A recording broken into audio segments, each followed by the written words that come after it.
It's time now for... Johnny Dollar. Hey, what are you doing at the Valentine house? Get a car out here quick, Inspector. Terry Valentine's just been shot. Two guys Now, showed up. Slow down. When did all this happen? A few seconds ago. Ambulance? No good, DeBaca. She died in my arms. Oh. Well, do you think they're still around there? They must be. I'm going looking. Now, wait a minute. This is a police matter. You stay put. I'll have a car there in 5 minutes, and you can... Johnny, I heard that. Your gun. Now, look, you're all wound up. Don't do anything.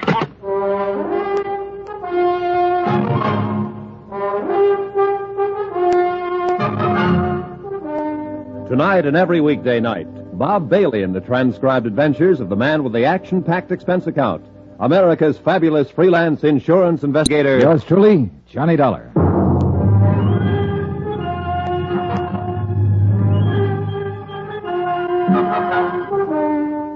Expense account submitted by Special Investigator Johnny Dollar to the New Britain Mutual Insurance Company, Hartford, Connecticut.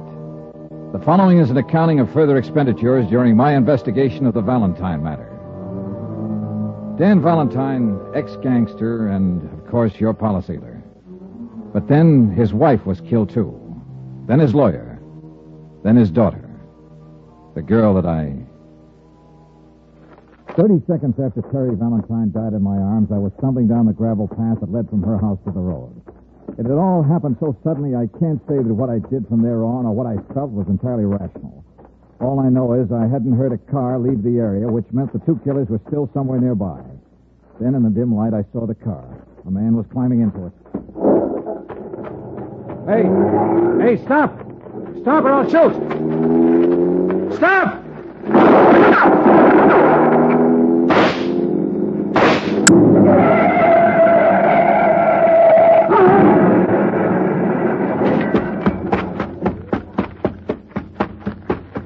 Get out of there. Get out of there and get your hands up. I'm hit. I'm afraid to move. Come on, get out. Come on. I'm coming. You too. Come on. There's no use on him, mister. He used up. You got him real good. Ooh. I need a doctor.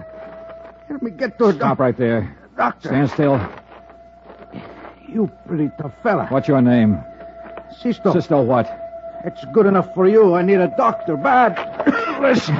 Ooh. Tell it to me. Tell it to me right now. If you don't tell it to me now, you'll never tell it to anybody. Tell it. No, tell it.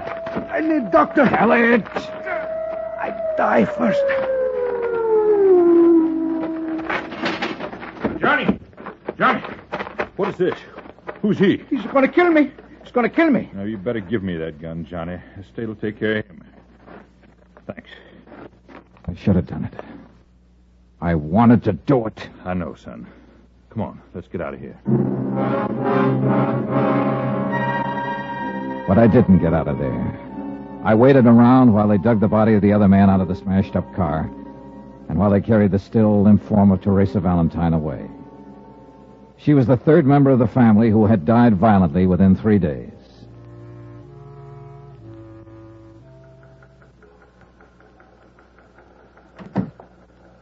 I'm sorry about it, Donna. Inspector, I was hoping I might have been wrong. But she wasn't dead. Oh, you weren't wrong. Which one shot her? Huh? The dead one? Or the one we still got in the hospital? Oh, I don't know. Both of them, I guess. You don't feel like talking with. I'm just trying to pin it down. Well, what about him? Can't get much out of him so far. He's in pretty bad shape. Let me ask him some questions, Inspector. I'm no police officer. I don't have to obey any rules. Now, take it easy, kid. You were about to do that once, and we'd be holding you for murder if you'd have gone ahead. I know how you feel about Teresa Valentine. Has he said anything at all? Nothing. We found papers on him and the other one that makes them brothers, Sisto and Darby Chianti, from New York. So far, there doesn't seem to be any connection with the Valentines. But people like Valentine make a lot of enemies. But that girl doesn't figure. Yeah. I know you talked to her a lot these last couple of days, Johnny. What'd you say? Oh, nothing that had anything to do with this. You know yourself, she didn't even know her name was Valentine until her father got shot at. Yeah, that could have been an act. And you could have been 20 feet tall. Just trying. Try with that punk you got upstairs in the hospital. We will, Johnny. We will. Just... Pardon me.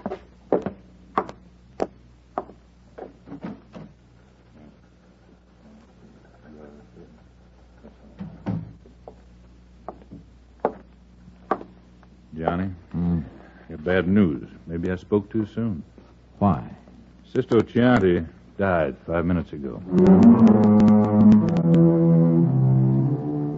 Expense account, item 10, $10, car rental. I went out to the Valentine house once more. Oh, Mr. Dollar. Hello, Mrs. Iachino. Please, come in. So many police and so many reports. I've been trying to close the house. Sure. I know how you must feel. I mean about her. What of these Chianti brothers? Well, we don't know much about them yet. The New York police are still doing a rundown on them. Don't let me stop you, whatever you're doing. I'll just look around if you don't mind. All right. Oh, well, one thing. Yes? Did Mr. Valentine make any provision for you? Yes. He thought of me. $1,000. Whatever he was, the man I knew was kind and good. And his sins had been forgiven him. I spent 2 hours or better going from room to room, looking at the oils that Dan Valentine had painted. Pastoral scenes, happy scenes, gay scenes, all of them with colorful Italian backgrounds. I was thinking about that when I walked into Inspector DeBacca's office late that afternoon. I don't get it, Johnny. Don't get what? Here. This came from New York and the Chianti boys. Oh? They came to this country when they were 18 and 21. Both of them were naturalized citizens, lived with their father. Records? Not a thing, no trouble. 11. What else? That's about it. New York police can't seem to locate their old man. Disappeared about a week ago. Lived on the east side. What's about him? But that's another funny thing. He's taken out his papers and was due for an examination with the immigration people this week. They're looking for him, too.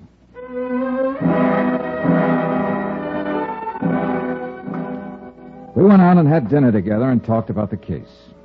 It had been a strange one. The deaths were useless, the motives unknown. I parted company with Inspector DeBacca and went back to my hotel to trouble it out with sleep. About 11 o'clock, I had a phone call. Johnny Dollar. This is DeBacca. Old man Chianti just showed up at our city morgue and wants to take his 2 sons back to New York for burial. 20 minutes later, I was standing in the coroner's office while Inspector DeBacca led a small, wizened old man into the room and sat him down on one of the chairs. Mr. Chianti, it's Mr. Dollar. How do you do? Mr. Chianti? I read about you. You killed my boys. Is it so? Yes. They'd killed 4 other people. I know. But Why did they kill the Valentine family, Mr. Chianti? Why did they kill Conrad Webster, the lawyer? Do you know why? I know. Then tell me. They're all dead now. I'm still alive, Mr. Dollar. He refused to talk about his sons or any of their activities. DeBacca held him to answer to the immigration officials. He remained in his cell, silent and noncommittal to all visitors, including the chaplain. I appeared before the coroner's jury the following morning and was cleared of any charges. Pietro Chianti still had said nothing. And he looked at me as though he was going to keep on saying nothing. Mr. Chianti? I see you, Mr. Dollar. More questions? Dan Valentine's wife was your daughter, wasn't she? Wasn't she? All right, you don't have to admit it. I have a copy of the marriage license right here. It came from New York this morning. She was my daughter. Is that all you have to say now? I no talk. Then I will, Mr. Chianti. Because your daughter, Mrs. Valentine, had a daughter herself, Teresa. A lovely, wonderful girl that your 2 sons killed. I happen to know that girl. I might have been in love with her, I don't know. But I do know. She had to die, too. What? This Conrad Webster, Mr. Valentine, and my own daughter and granddaughter, they had to die. All bad. You? See, I order it. You ordered it. And who are you? God? I am the father. When a daughter Marries a bad man. Only bad can come from it. The granddaughter was then bad. He come to our village many years ago. Take her away. He and the man Webster help him. It lived with me. The stealing of my own flesh and blood. All this time it grow inside me.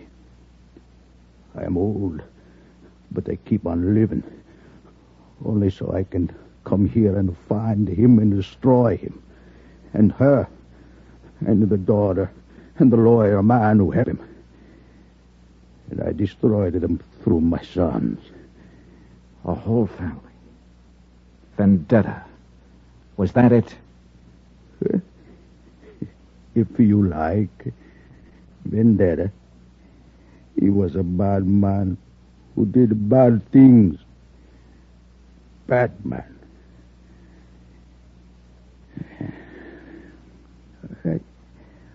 I smoke now. You have a cigar, eh? The disposition of old Pietro Chianti is up to the immigration department. I didn't stay around New Orleans to learn the results of all the extensive examinations that have to be completed to test his sanity. I'd had enough of the town. Expense account, item 11, $140.20, hotel and board. Item 12, $28, car rental miscellaneous. That includes flowers to the Valentine family. Item 13, same as item 1, $175.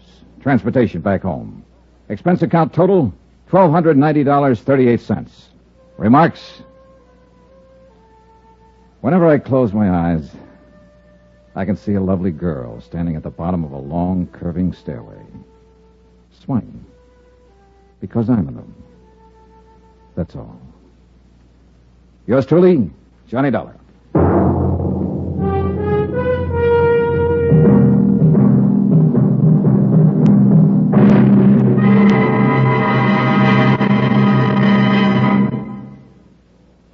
Remember, please, there'll be another exciting story for you beginning next Monday night. Monday, the Lorco Diamond Matter, in which a trip to Algiers makes Come With Me to the Kasbah sound like an invitation to a Sunday school picnic.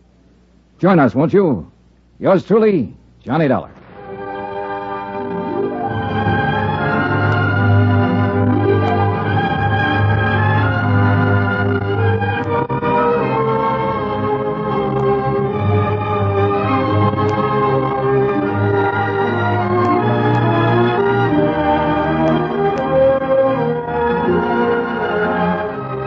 Yours truly, Johnny Dollar, starring Bob Bailey, is transcribed in Hollywood.